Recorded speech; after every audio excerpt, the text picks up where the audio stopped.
My name is Jim Collins. I'm the plant manager of Everest in Straightaway. Everest is a home improvement company. We've got 14 installation centres countrywide from the north of Scotland down to South Devon.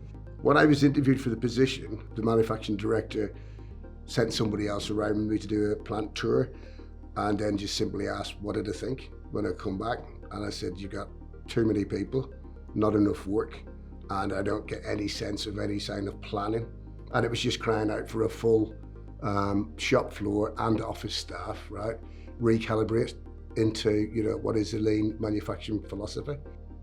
We looked for various partners along the way, and I was looking for the type of organisation that would be as earthy as me and be as open with the people. So what we wanted was management development training, right?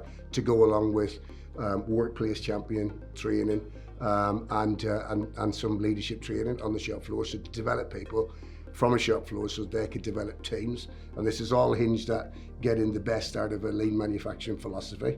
Everybody has got an understanding of what we're trying to achieve and the method in which we're trying to deliver it. As a workplace champion, I learned tools which would benefit me in my role as a QC engineer.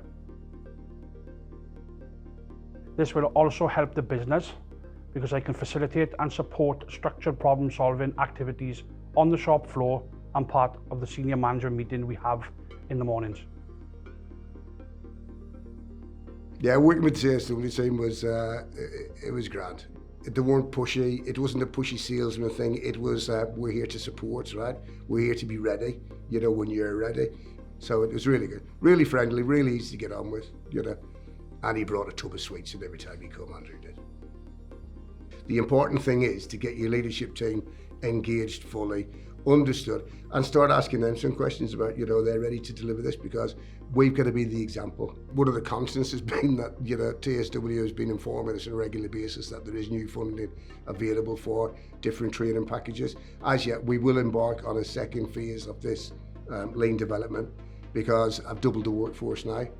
Since we've done the training and introduced the methods and methodology onto the shop floor, we've seen a staggering difference in terms of every element. You will see a better flow. You will see a workforce that is more engaged, because we've give over the decision-making process in a lot of instances to them. When we come back after the lockdown and got into production, started introducing some of these philosophies, we got straight away a 66% productivity improvement. So that was an expectation of £280,000 a week with 51 heads going to over 400,000 in a week. I just know that this works. So why go somewhere else?